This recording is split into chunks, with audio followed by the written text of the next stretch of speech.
Merhabalar arkadaşlar ve English ve Seke hoş geldiniz. Benim podcastime hoş geldiniz. Bu benim podcastimin ikinci bölümü oluyor. Geçen gün bir ilk bölümünü yaptık. Geçen bölümde Duyarak Öğren diye bir seriye başladık.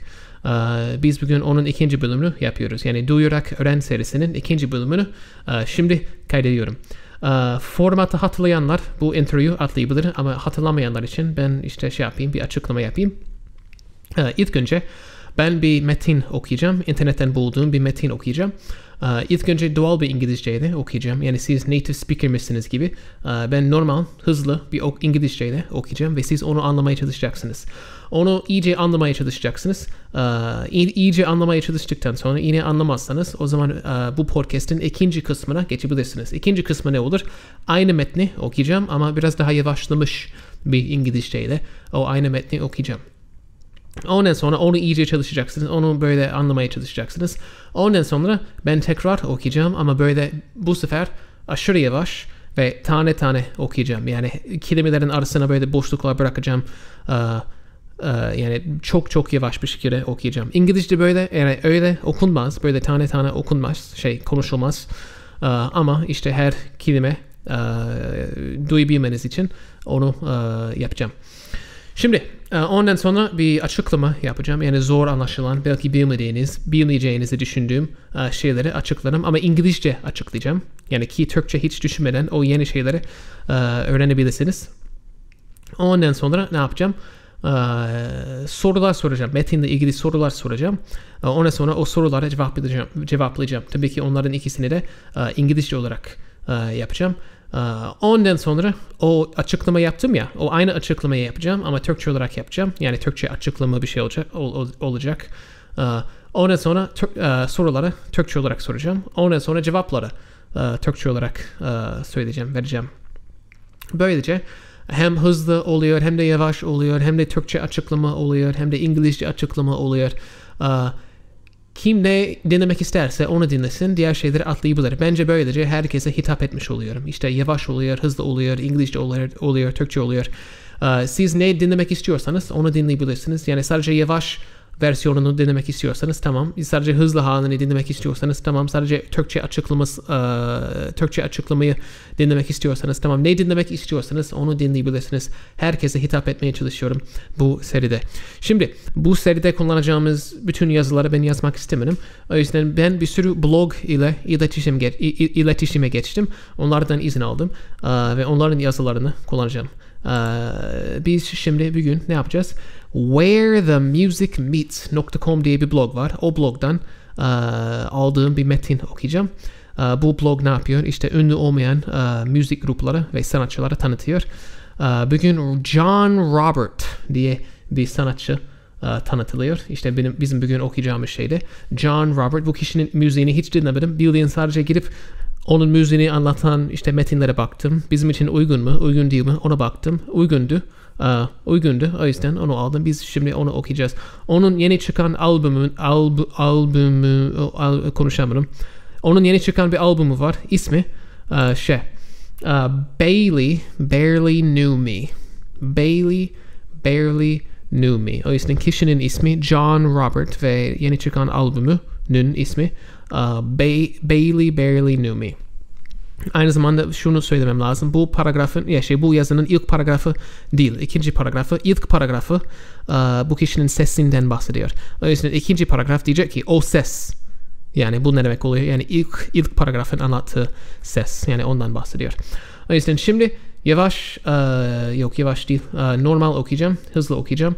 Bu arada bir yerde bir alıntı yapılıyor. Yani bu sanatçının söylediği bir şey yazılıyor.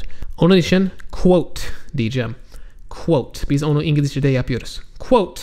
Ondan sonra alıntıyı söylüyoruz. Ondan sonra end quote. Yani burada alıntı bitiyor. End quote. O yüzden quote. Ondan sonra alıntı. Ondan sonra end quote diye onu yapacağım. Ayırt edeceğim. Şimdi başlıyorum. Hazır mıyız? Hadi başlayalım.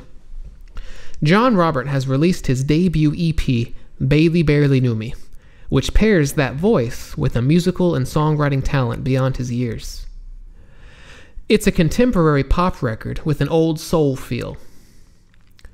In a tone that croons, soars, and lifts up into a brilliant falsetto, the freshness of John Roberts' youthful sound is tinged with bits of ragged nostalgia and older wisdom, even as it searches.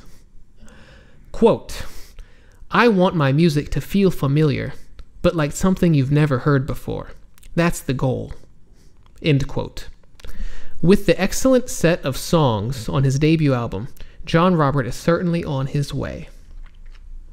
Tamam arkadaşlar, her zaman dediğim gibi siz şimdi tekrar gidip anlamadığınız şeyleri dinlemek istiyorsunuz. Yani anlayana kadar dinlemek istiyorsunuz. Ondan sonra dinleme, yani iyice anlamaya çalıştıktan sonra bu sonraki kısma geçebilirsiniz ki şimdi geçiyoruz. Aynı metni daha yavaş okuyorum. John Robert has released his debut EP, Bailey Barely Knew Me, which pairs that voice with a musical and songwriting talent beyond his years. It's a contemporary pop record with an old soul feel, in a tone that croons, soars, and lifts up into a brilliant falsetto. The freshness of John Roberts' youthful sound is tinged with bits of ragged nostalgia and older wisdom, even as it searches. Quote, I want my music to feel familiar, but like something you've never heard before. That's the goal. End quote. With the excellent set of songs on his debut album, John Robert is certainly on his way. Tamam arkadaşlar, şimdi her zamanki gibi onu anlamadıysanız, anlamadığınız şeyler olmuşsa gidip tekrar dinlemek istiyorsunuz. Burada baya yani değişik, belki bilmeyeceğinizi düşündüğüm şeyler var. O yüzden yani tekrar dinleyin, tekrar anlamaya çalışın. Yine anlamadığınız şeyler kalırsa biz şimdi tekrar dinleyeceğiz. Ama bu sefer dediğim gibi tane tane, yavaş yavaş, aşırı yavaş, yani kelimelerin arasına böyle boşluk bırakarak okuyorum tekrar. Hadi bakalım. John Robert has released his debut EP, Bailey Barely Knew Me, which pairs that voice with a musical and songwriting talent beyond his years. It's a contemporary pop record with an old soul feel, in a tone that croons, soars, and lifts up into a brilliant falsetto. The freshness of John Roberts' youthful sound is tinged with bits of ragged nostalgia and older wisdom, even as it searches. Quote demeyi unuttum. Quote, I want my music to feel familiar, but like something you've never heard before. That's the goal. With the excellent set of songs on his debut album, John Robert is certainly on his way. Şimdi arkadaşlar hızlısını duyduk, yavaşını duyduk. Artık yani aşırı yavaşını, yani tane tanesini duyduk. Şimdi fark ettim bunu okurken cümleler arasına çok yani uzun boşluklar bırakmadım. Onu yapacaktım, yapmadım. Özür dilerim. Bir sonraki bölümde yaparım. Şimdi bir açıklama yapacağım. İngilizce bir açıklama yapacağım. Ve ondan sonra İngilizce sorular soracağız. Şimdi açıklamaya başlıyorum. Okay. So the first sentence says, John Robert has released his debut EP. Debut would mean like his first EP, We'll come to EP in just a second, but released. He has released his EP.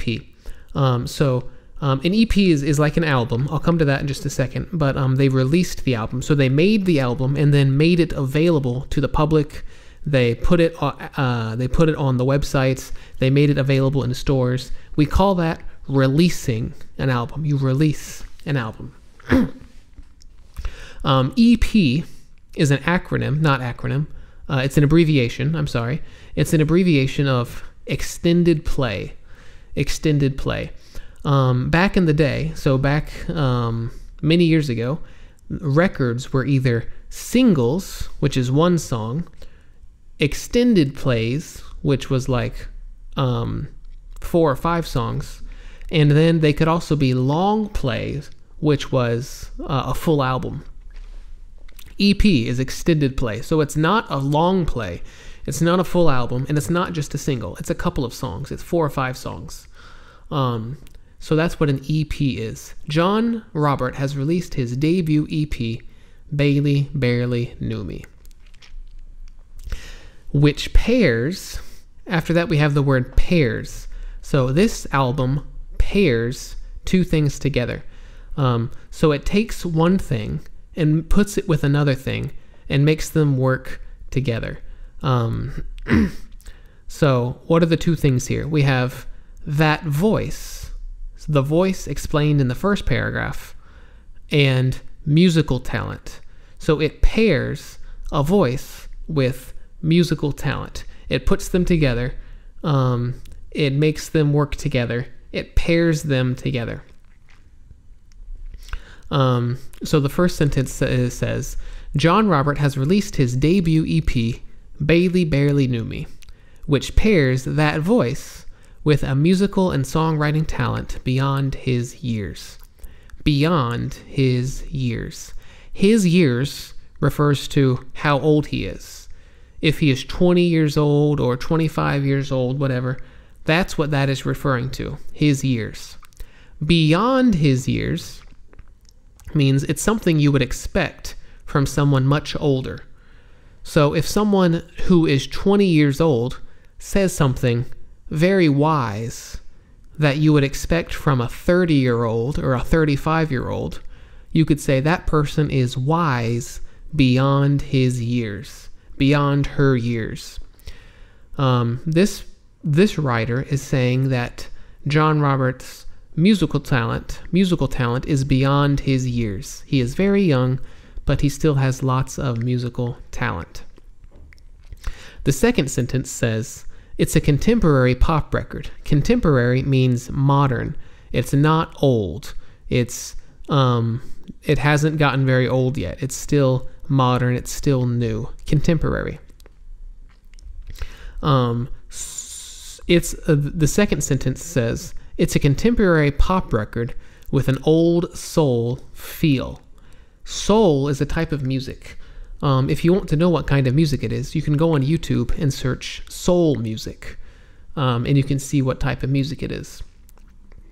So this is a contemporary pop record with an old soul feel. It kind of has elements of old soul music, even though it's a pop record.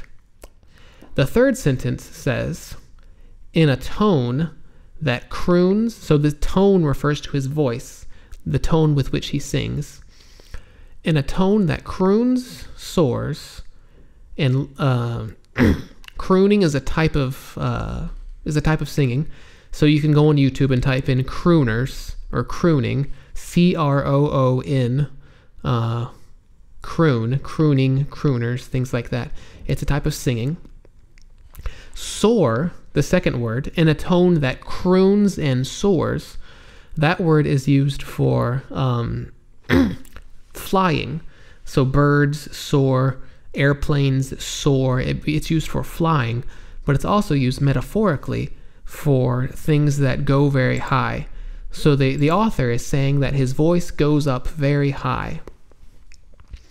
The sentence says, in a tone that croons, soars, and lifts up into a brilliant falsetto. Falsetto is a kind of singing. It's where you use your head voice, not your chest voice. So if you want, you can Google falsetto, or you can look up falsetto on YouTube. It's spelled Falsetto. And the sentence continues. The freshness of John Roberts' youthful sound is tinged with bits of ragged nostalgia. So his sound is tinged with bits of ragged nostalgia. Tinged is not a very popular word, but I could say something like this.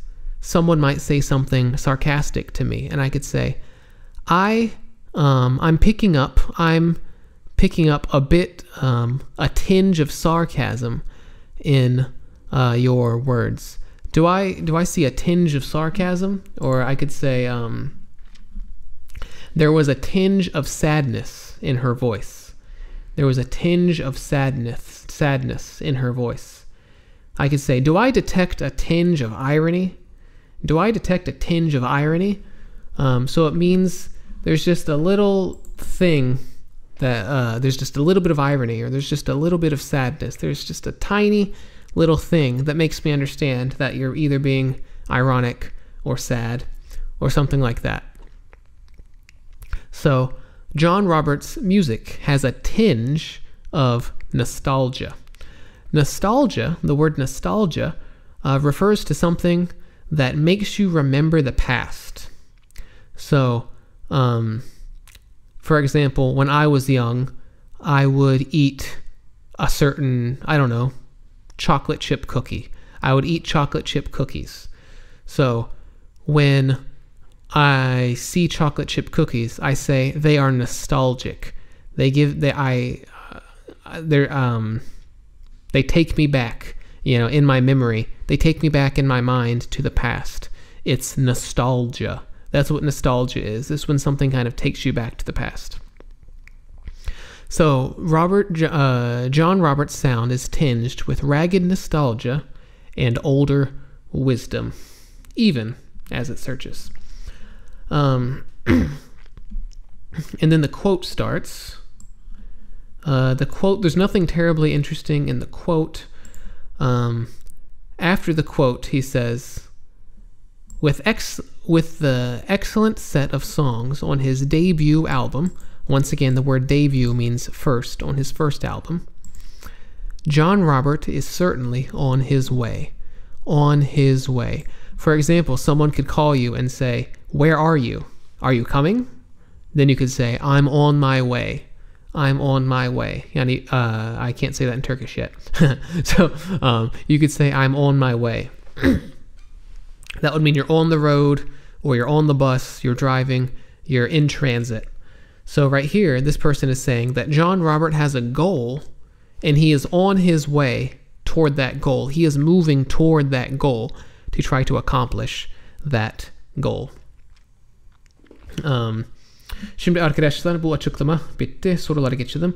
Şimdi bu açıklamayı yaptıktan sonra siz aslında girip işte bunu tekrar dinlemek isteyebilirsiniz. Yani artık her şeyi anladığınız için.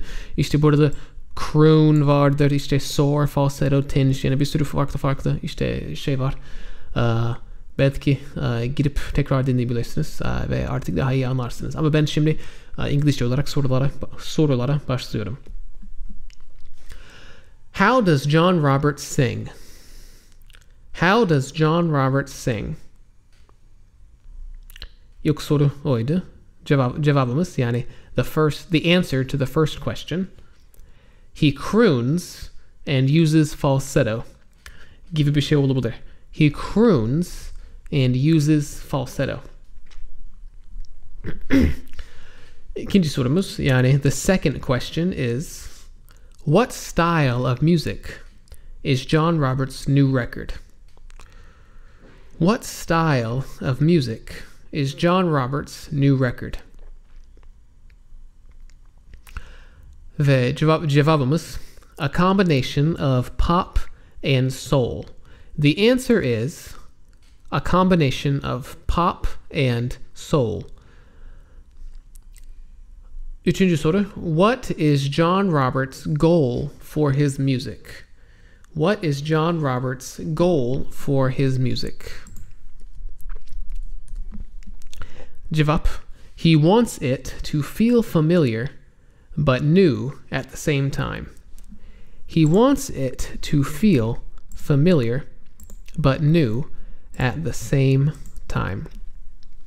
Şimdi arkadaşlar az önce bir açıklama yaptım. Şimdi o aynı açıklamayı yapacağım ama yani Türkçe olarak anlatacağım bu şeyleri. Ki İngilizce açıklamayı anlamayanlar şimdi anlasın. Başlıyoruz. Released kelimesi kullanılıyor ilk cümlede. John Robert has released his debut EP. Released. Siz galiba bunun için bir albüm için yani çıkarmak diyorsunuz. Yani yeni bir albüm çıkardı. Burada release. Biz release diyoruz İngilizce'de. EP deniyor. EP bir kısaltma. EP. O extended play. Onun kısaltması, açılımı yani extended play oluyor. Eskiden single oluyordu. O tek bir şarkı oluyordu. Ondan sonra biraz daha uzunu extended play oluyordu. O yani 4 şarkı, 5 şarkı falan. Ondan sonra long play oluyordu. O LP oluyordu. O yani bütün albüm oluyor. O yüzden EP ne single ne yani tek bir şarkı oluyor. Ne de yani tam bütün albüm oluyor. Yani 5 şarkı falan oluyor. O EP oluyor. Extended play. Ondan sonra pair kelimesini kullanıyor bu yazar. Diyor ki bu albüm pairs that voice with a musical and songwriting talent. Yani diyor ki o ses yani o ilk paragrafın anlattığı sesi şununla pair yapıyor. Bu pair ne demek? Yani pair çift oluyor. Yani bu yani Türkçe'de biraz garip olur ama yani anlayabilmeniz için yani eşleştiriyor gibi bir şey. Yani ortada bir ses var. Ondan sonra bir yetenek var. Yani bu musical and songwriting talent bir yetenek var. Onları eşleştiriyor. İşte beraber aynı durumda, aynı ortamda bulunsunlar diye bir şey yapıyor. Yani pair o anlama geliyor. Beyond his years. Diyor ki pairs yani bu albüm ne yapar? Pairs that voice with a musical and songwriting talent beyond his years. Beyond his years. His years ne oluyor? Yani onun yılları diyor. Yani yaşından bahsediyor. Ondan sonra beyond ne demek? Beyond genelde yani öte gibi bir şey oluyor. Bu ne demeye çalışıyor? Yani onun yeteneği o kadar küçük bir kişiden beklenmez.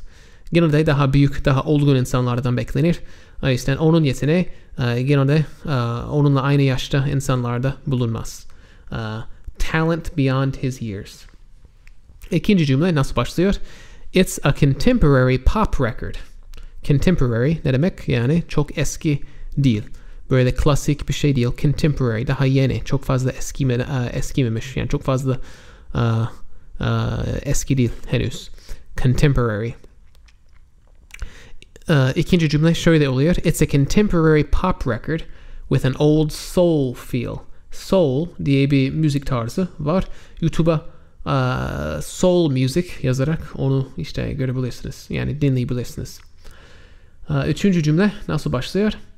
In a tone onun sesi oluyor. That croons aşağıda bunun yazılışını görebilirsiniz. YouTube'a yazarak bunun nasıl bir şey olduğunu anlayabilirsiniz. Croon bir söyleme tarzı, bir şarkı tarzı işte. Belli bir söyleme tarzı işte. In a tone that croons, soars. Soar ne demek? Soar yani uçmak anlamına geliyor genelde. Burada bir mecaz olarak şey için kullanılıyor. Yani çok yüksek notalar söyleyebiliyor. Ondan sonra falsetto kelimesi kullanılıyor. In a tone that croons, soars and lifts up into a brilliant falsetto. Falsetto bir teknik oluyor. Şarkı söyleyenler bilir. İşte göğüs sesi var. Yoksa neydi? Göğüs sesi ve kafa sesi bir hatırlamıyorum. Teknik terimleri. Ama yani kafa sesi kullanıyoruz. Head voice diyoruz İngilizce'de. Daha yüksek, daha tiz notalar çıkarmak için. Falsetto. Onu yine Google'a yazabilirsiniz. Yazılışı aşağıda. Bu podcast'in açıklama kısmında. Ondan sonra tinged kelimesini görüyoruz. Tinged kelimesi çok fazla sık kullanılan bir şey değil. Cümle nasıl? The freshness of John Robert's youthful sound, yani onun sound'u, onun sesi, onun yani müziğin sesi, onun müziği is tinged with bits of ragged nostalgia. It's tinged. Tinged derken ne demek oluyor? Mesela diyelim ki biri benimle konuşuyor ve bir tık böyle ironik bir şey söylüyor. Yani bir tık ne bileyim kızgın olduğunu işte belirten bir şey söylüyor. Diyebilirim ki I detect, I hear a tinge of anger in your voice. Kişi kızgın olduğunu tam söylemiyor, tam dile getirmiyor ama böyle bir şekilde belirtiyor. Yani böyle bir tık böyle anlaşılıyor sesinden.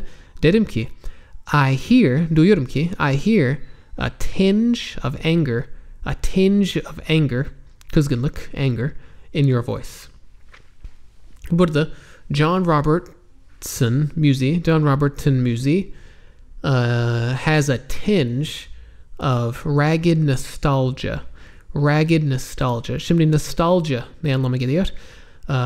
Beni böyle geçmişe yani götüren bir şey, yani nostalgia. Mesela ben küçükken benim annem sürekli bana yaptığı bir şey olsun, bir yemek olsun. O yani yetişkinken o aynı yemeği görsem derim ki ya that's nostalgic. Bir sürü işte anı aklıma geliyor. Bir sürü şey hatırlıyorum. İşte annemi ne kadar sevdiğimi falan hatırlıyorum. İşte çocukluğumu özlüyorum falan. Nostalgia. O yüzden onun müziği, bu kişinin müziğinde biraz nostalji var. Bizi biraz geçmişe götürüyor. O cümle ona sonra bitiyor. Pek değişik bir şey yok. Ona sonra bir alıntı yapılıyor. Alıntıda pek bir şey yok. Değişik. Ondan sonra son cümle. With the excellent set of songs on his debut album, onun albümünden bahsediyor. Debut ne demek? Yani ilk albümü oluyor. Yani ilk çıkardığı albüm oluyor. Debut. Robert Johnson diye bir şey blues şarkıcı var. John Robert is certainly on his way. Mesela ben yoldayım. Biri beni arıyor. Diyor ki sen neredesin? Geliyor musun? Derim ki ben yoldayım. Yoldayım gibi bir şey demek için İngilizce'de on my way. I'm on my way. Burada yazar diyor ki Robert Johnson yolda. Yani onun bir hedefi var. İşte alıntıda işte hedefinin ne olduğunu belirtti. Dile getirdi. Ve diyor ki I'm on my way. Yani bu hedefe doğru ilerliyorum. Yani yazar dedi ki işte bu hedefe doğru ilerliyor. Şimdi ona sonra sorular sormuştum. İlk sorum neydi? How does John Robert sing? Yani o nasıl söylüyor? Yani onun söyleme tarzı nasıl gibi bir şey.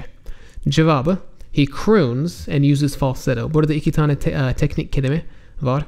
Aşağıda işte açıklama kısmında onu yazılışlarını görebilirsiniz ve işte YouTube'a yazarak işte nasıl bir şey olduğunu anlayabilirsiniz. İkinci soru. What style of music is John Robert's new record? What style of music, ne tarz, what style of music is John Robert's new record? Yani onun yeni albümü ne tarz müzik oluyor? Yani ne tarz müzik içeriyor? Yani gibi bir şey. Cevap, a combination of pop and soul. Combination yani karışım oluyor. Pop bir müzik tarzı, soul bir müzik tarzı. O yüzden pop ve soul'un bir karışımı gibi bir şey. Üçüncü soru. What is John Robert's goal for his music? What is John Robert's goal for his music? John Robert'ın hedefi ne müziği için? Müziği için onun hedefi ne gibi bir şey? Yukarıda yukarıda diyorum. Ben bir metne bakıyorum şimdi. Ama birkaç dakika önce bir alıntı söyledim ya. İşte quote, in quote dediğim kısmı vardı ya. Orada John Robert işte onun hedefini anlattı. Neydi? He wants it, yani his music. He wants it to feel familiar but new at the same time. He wants, istiyor ki onun müziği yani o. He wants it to feel familiar, yani böyle tanıdık gelsin istiyor. Yani herkese böyle tanıdık gelsin istiyor. Fakat new, yeni. New, yeni at the same time, aynı anda. Yani aynı anda hem yani böyle tanıdık gelsin hem de böyle yeni bir şey gibi gelsin istiyor. Yani onun isteği bu. O anlamı geliyor. Gençler, umarım bu podcast, bu bölüm sizin için faydalı olmuştur. Olmadıysa lütfen bir şekilde benimle iletişime geçin ve nasıl olmadığını ve nasıl daha iyi olabileceğini söyleyin. Bu şeyler sizin görüşleriniz benim için çok faydalıdır. Dinlediğiniz için teşekkürler ve bir sonraki bölümde görüşürüz.